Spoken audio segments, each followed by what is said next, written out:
اللہ اکبر اللہ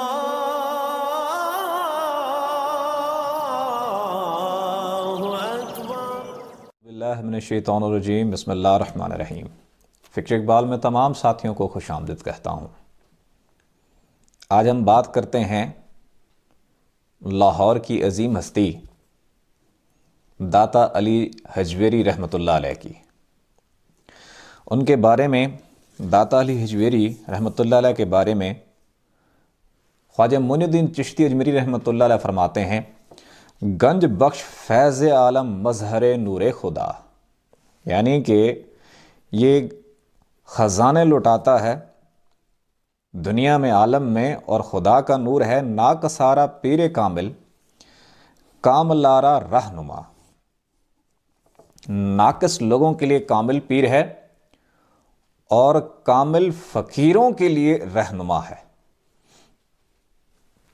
داتا علی حجویری رحمۃ اللہ علیہ نے جو ایک تصنیف تحریر فرمائی جس کا نام ہے کشف المعجوب،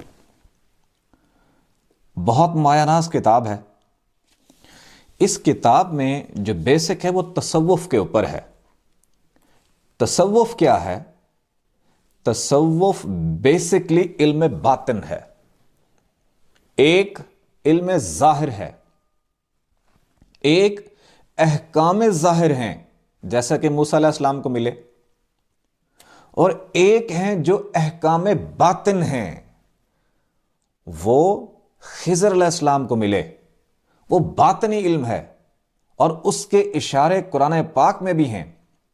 آقا دو جہاں محمد مصطفیٰ صلی اللہ علیہ وآلہ وسلم نے فرمایا، مجھے 3 قسم کے علم عطا ہوئے ہیں، ایک تم سب کے لیے زبان والوں کے لیے،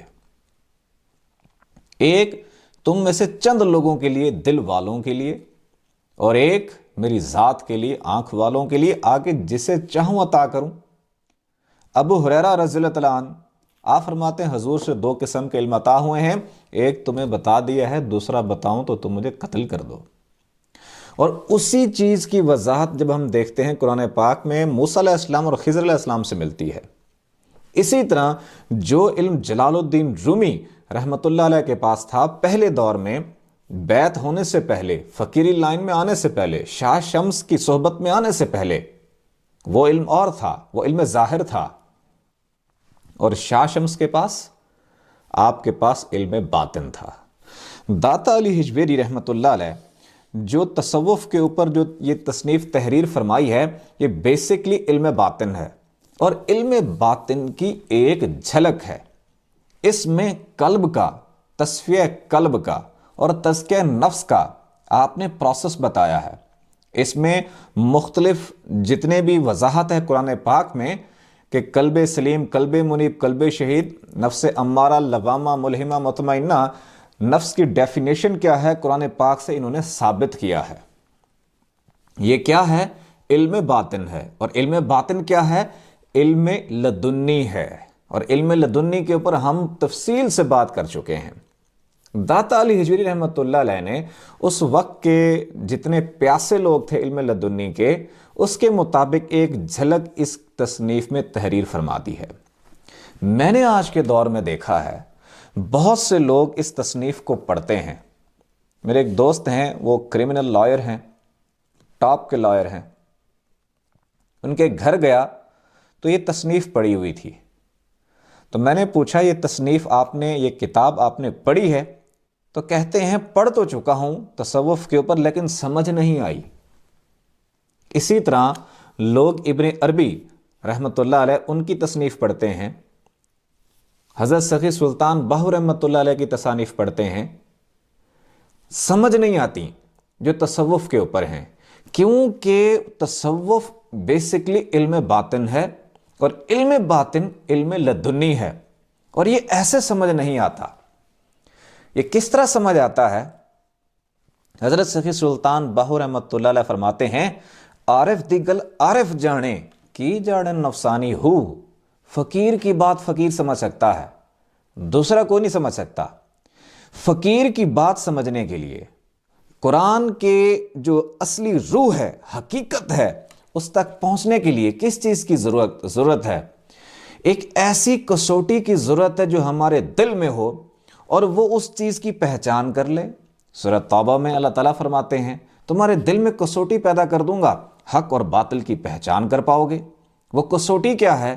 وہ اللہ کا نور ہے۔ اگر اللہ کا نور دل میں آ جائے تو اس کے لیے کیا فرمایا گیا؟ العلم نور، علم شمع ہے، علم نور ہے، وہ جو چیزوں کو سمجھا دیتا ہے۔ قلب سلیم وہ ہے جس قلب کے اندر اس میں ذات آ جائے، اور جس کو قلب سلیم عطا ہو گیا اس کو عقل سلیم عطا ہو جاتی ہے، اس کو فکر کی لائن سمجھ آ جاتی ہے، اس کو درویشوں کی بات سمجھ آ جاتی ہے، وہ قرآن کے حقیقی مفہوم تک پہنچ جاتا ہے، وہ قرآن کے باطنی خزانوں تک پہنچ جاتا ہے۔ تصوف کی باتیں، علم لدنی کی باتیں ان لوگوں کو سمجھ نہیں آتی جن کا دل مردہ ہے یا جن کے دل میں نور نہیں ہے۔ اگر جن کے دل میں نور آ جائے، جس کے لیے حدیث مبارک ہے العلم نور، ان کو تصوف کی باتیں بھی سمجھ آتی ہیں، ان کو قرآن کا باطن بھی ان کے اوپر ظاہر ہو جاتا ہے، فقیروں ولیوں کی تمام تر تصانیف کو آسانی سے سمجھ سکتے ہیں۔ اب لوگ پی ایچ ڈی کرتے ہیں اقبالیات میں، سمجھ نہیں سکتے۔ اس کی وجہ کیا ہے کہ انہوں نے علم لدنی کے بارے میں جو خزانے دریافت وہ کیے، کائنات تسخیر کی، کائنات کے بارے میں جو علوم اقبال نے جو دیے ہیں وہ بیسکلی علم لدنی کی جھلک ہے، وہ علم باطن کی جھلک ہے۔ اور یہ باتیں اور یہ تصانیف اور یہ علم وہ نہیں سمجھ سکتا جس کا دل مردہ ہے۔ جس کا دل مردہ ہے وہ تو قرآن بھی نہیں سمجھ سکتا، کیونکہ قرآن نے بھی ان کے لیے کہہ دیا خاتم اللہ علی قلوبہم، یعنی جو کی ہے ان چیزوں کو سمجھنے کی وہ خدا کا عطا کردہ نور ہے۔ جب تک نور آپ کے دل میں نہیں جائے گا اس وقت تک داتا علی ہجویری جیسی ہستیوں کی تصانیف، دوسرے بزرگوں کی تصانیف جو علم باطن کے اوپر ہیں، جو علم لدنی کے اوپر ہیں، حتیٰ کہ قرآن کے باطن کو بھی نہیں سمجھ پائے گا۔ اس تصنیف کا مطالعہ کریں، میں دعوت دیتا ہوں کہ اس تصنیف کو پڑھیں، جو اس کے اندر بند خزانے ہیں اس کو ڈھونڈیں، لیکن وہ نہیں ملیں گے جب تک آپ کے دل میں پہلے نور نہیں آ جاتا۔ انیشیل سٹیج کیا ہے علم باطن کی؟ کم سے کم آپ کی دل کی دھڑکنیں اللہ کے ذکر میں لگ جائیں۔ آپ کی دل کی تار جب رب سے جڑ جائے گی، ہر وقت دل کی دھڑکن میں اللہ اللہ شروع ہو جائے گی، دل کا کنیکشن رب سے جڑ جائے گا، اور دل میں جب خدا کا نور پیدا ہو جائے گا تو آپ کی باطنی کیفیات بھی بدلنا شروع ہو جائیں گی، اور علم باطن بھی آپ کے دل کے اندر آنا شروع ہو جائے گا۔ اور علم لدنی کا راز یہی ہے کہ وہ آپ کے دل میں عطا کر دیا جاتا ہے، اس میں کوئی اور وسیلہ نہیں ہوتا۔ آئیے آزمائیں تصوف کو، علم لدنی کو، اور ہمارے جو بزرگ، ہمارے اسلاف جو گزر گئے ہیں ان کی تصانیف اور علم کو سمجھنے کے لیے سب سے پہلے نور کا ہونا ضروری ہے۔ ورنہ جیسے میرے دوست تھے، وہ کرمنل لائر، اتنے بڑے وکیل ہونے کے باوجود داتا صاحب کی کتاب کو نہیں سمجھ پائے۔ تصوف کو سمجھنے کے لیے، فکر کی لائن کو سمجھنے کے لیے، علم لدنی کو سمجھنے کے لیے دل میں رب کا نور اور رب کا نام ہونا ضروری ہے، اور رب کا ذاتی نام خود آقا دو جہاں محمد مصطفیٰ صلی اللہ علیہ وسلم کے ہاتھ میں ہے۔ جس شخص کی دل کی دھڑکن اللہ اللہ کرنے لگ جاتی ہے، حضور سے براہ راست فیض جاری و ساری ہو جاتا ہے۔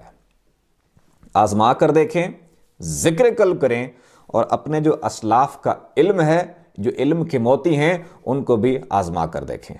آنکھیں بند کریں، توجہ دل کی جانب رکھیں، دھڑکنے محسوس کریں اور ساتھ میں پڑھیں اللہ اللہ اللہ اللہ اللہ اللہ اللہ اللہ اللہ اللہ اللہ اللہ اللہ اللہ اللہ اللہ اللہ اللہ اللہ اللہ اللہ اللہ اللہ لا الہ الا اللہ محمد رسول